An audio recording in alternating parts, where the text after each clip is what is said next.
Hey, this is Kyle again. Does it make sense to pay points on a mortgage? So, we're going to walk through a misconception that a lot of people have and a mistake that so many people make all the time when it comes to points. All right. So, really quickly, as you might be able to tell, my goal is to help you make smarter mortgage decisions so that you can build wealth with real estate faster. Okay. So, paying points, let's talk about one, what it is. If you're unfamiliar with it, paying points is essentially where we take the par interest rate, we prepay interest so that we can drop the interest rate. Now, over a short term, we we end up paying more money until we get to a break even point. Over a long term, paying points has a potential to save us a lot of money. But I want to show you where most people get their math wrong. Okay, so let's walk through this demo. I'm a big fan of demos, if you can't tell. So this is with a $300,000 purchase price. Okay, yours might be more, less, but we're saying that the annual interest rate is 4.75% on a 30-year loan. Okay, now if we paid points, we're acting like the scenario is we're paying 3 points or $9,000 to receive an interest rate of 4%, right? So the emotional decision is immediately, well, 4% sounds a lot better than 4.75. So this is what people do. All right, so let's I'm going to cover that up first. All right, so here's the 4.75. Here's the loan. Here's the term. 0 points. This is what our payment would look like. So if we took the loan as is, 4.75, our payment is 1565. Okay, not too bad. If we paid points, so we paid $9,000, we would bring the interest rate to 4%.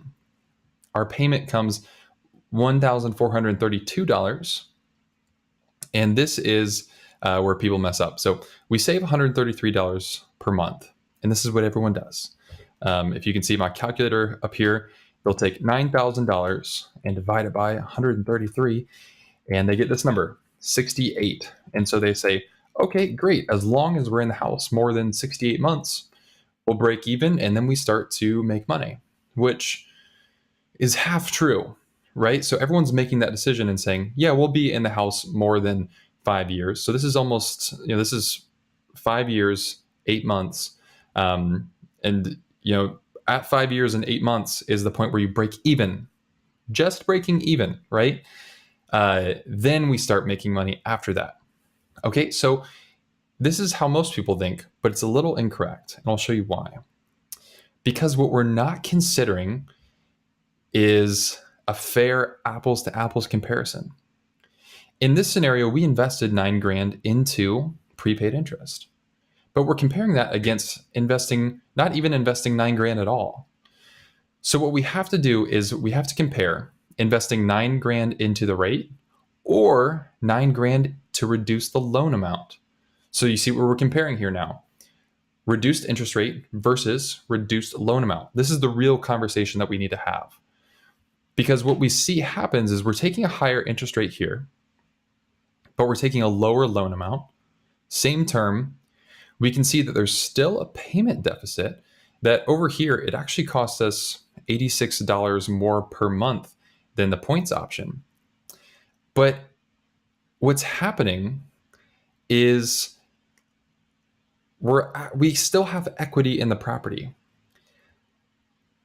Because ignore this number for a second, follow me through this scenario over here, just paying points. If we paid points, you close a loan, the day after you close the loan, you're out $9,000, right? You paid $9,000 into the interest of the property. If you want to sell that property, let's say in 2 years, well, you're out a couple grand. Actually, more than a couple. You're probably out $7,000-8,000. Okay. If you took a lower loan amount, day one after closing, you have $9,000 positive equity on top of the down payment because that money got paid into the loan amount. So if you're tracking with me here, that's more money that can take appreciation in the future. So the real time it takes to recover points is not 5 years and 8 months.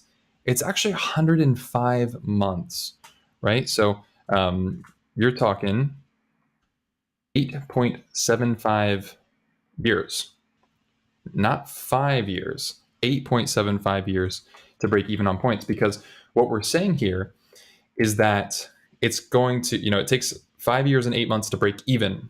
For us to gain the same equity position in the lower mortgage is going to take an additional 3 to 4 years to go to the same equity position, right? Because we're looking at future value of money. If we put money into an expense, i.e., paying down the interest, that's not money that we get back immediately. It shifts our payment structure, but we don't get it back in equity. Whereas if we reduce the loan term, that is equity that we have access to immediately when we sell the property. All right. So I hope this clears up this points myth. Points can still be a fantastic option. We can see here that once we get to 8.75 points, I'm sorry, 8.75 years, then we start seeing actual real return on our money. So if you are looking at points, I want you to consider that structure is, it's not just taking the amount of points divided by how much we save. That's not a fair comparison using the future value of your money.